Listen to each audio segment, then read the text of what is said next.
My topic today is restoring our youth. My general subject is youth, and my specific subject is youth violence. My purpose today is to inform you, my listeners, of the crisis our youth are facing today, and to compel you to help and let's put a stop in the increase of youth violence. I'll be going over three topics today, three main points. My first main point will be youth violence is increasing daily. Point number two, the factors contributing to the increase in youth violence. And point number three is how we as a society have failed our youth of today. And number four, what we can do together to help to decrease the youth violence. How long will you continue to ignore the crisis that's right before you? How long will we continue to turn our heads and act as if nothing is wrong? How long will you watch our youth of today fall down a path of destruction and do nothing? How long will you just watch and do nothing, then say, it's not my problem, it's their parents' problem? Well, newsflash, it is your problem. And if you continue to ignore the rapid increase, you will probably become one of the next victims of youth violence. Point number one, youth violence is increasing daily. As we begin to turn on the television, as we see the news, whether it's Fox News or Channel 9 News, we are constantly reminded of all the different acts of youth, violent acts the youth are committing today. It ranges from robberies to home invasions to car thefts to drug deals to drive-by shootings, and the list goes on. Every day we don't go without seeing some act of youth violence. Another thing, as statistics show, the Coalition Against Gun Violence reports that every day in the United States, at least 10 children get killed from gunshot wounds. There have also been numerous reports on the increase in use of marijuana. It has increased over 8% within the last 12 years, which will eventually lead to drug addiction, and which will eventually lead to after the drug addiction, you will then begin to have more violence as they begin to find methods to get more of the drugs. Factors that are contributing to the increase in youth violence, one of the main factors that is family. Today's generation and time, we have a breakdown of the family. Most homes only have one parent, which is generally the mother, and there's an absentee father, which a lot of kids, they need the guidance of their father. So with the guidance of fathers missing, that also allows for more misguided youth.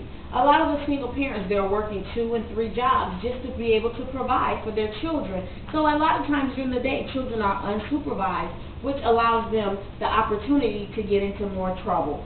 Another thing that's a problem is our decrease in programs, our youth programs. As we noticed that lately there's been a lot of recent budget cuts. So a lot of the after-school programs have been cut, a lot of the sports programs are being cut, a lot of the mentoring programs. So within that, it also affects. And as the children are out there without anything to do, they're finding more and more opportunities to find themselves involved in youth violence. Another thing that has also increased is a lot of the different laws as far as the child protection. Basically, a lot of the laws have taken the guidance and the authority from out of the home and the schools. And my third point is how we as a society have contributed to the increase and how we have failed our youth. One of the ways that we have is in our recent technology with the increase of all the latest video games. There's one in particular called Grand Theft Auto. It teaches them how to do robberies. It teaches them how to kill. It teaches them how to steal. And the more these children play these games, the more likely they are to act upon what they're doing on these video games. Another thing is in our TV programs. A lot of our TV programs are showing a lot of violence, a lot of murdering, a lot of drug use, a lot of sexual abuse and rapes and molestations. So a lot of these things that our children are being put into their mind, that they're learning day by day, they're receiving all of this information. Eventually they are acting out on the information that they are receiving. Another thing is, a lot of times in the way we have failed is, a lot of the laws that have been passed, it has taken away the authority from the parents. The parents are no longer allowed to discipline their children in the home. The schools are no longer allowed to discipline. And now we're finding out that it's more harder to control the children in the schools and in homes because of the lack of authority there. And point number 4, what can we do to help stop and to prevent the youth violence? One of the things that we can do together is we can learn to volunteer our time. We can volunteer at our local Boys and Girls Club. They have young sisters, big brothers and big sisters program. Our schools have mentoring programs, and they need volunteers. So we together can utilize our time to help and guide some of our youth. Another way that we can help, if you don't have the time, you can donate monetary gifts.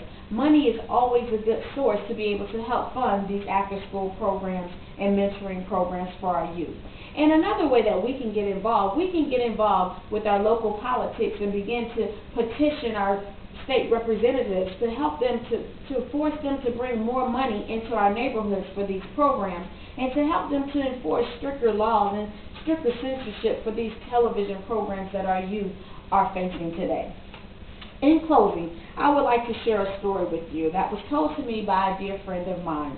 She told me about a day she had taken her granddaughter to court. And while she was there, a case came before her with a little boy who was 8 years old. He had been caught selling drugs.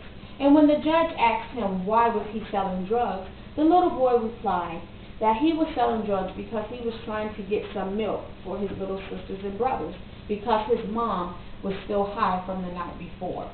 When she told me this, my heart just melted. Can you imagine what will happen to this little boy if no one steps in to help him? Can you imagine if no one steps in to guide him, that the violent acts that would later follow him? And as I said before, how long will we and you and I continue to watch this crisis and do nothing? How long will we just stand by and do nothing? Will you help me today get more involved and take on the fight to help decrease our youth violence? Thank you.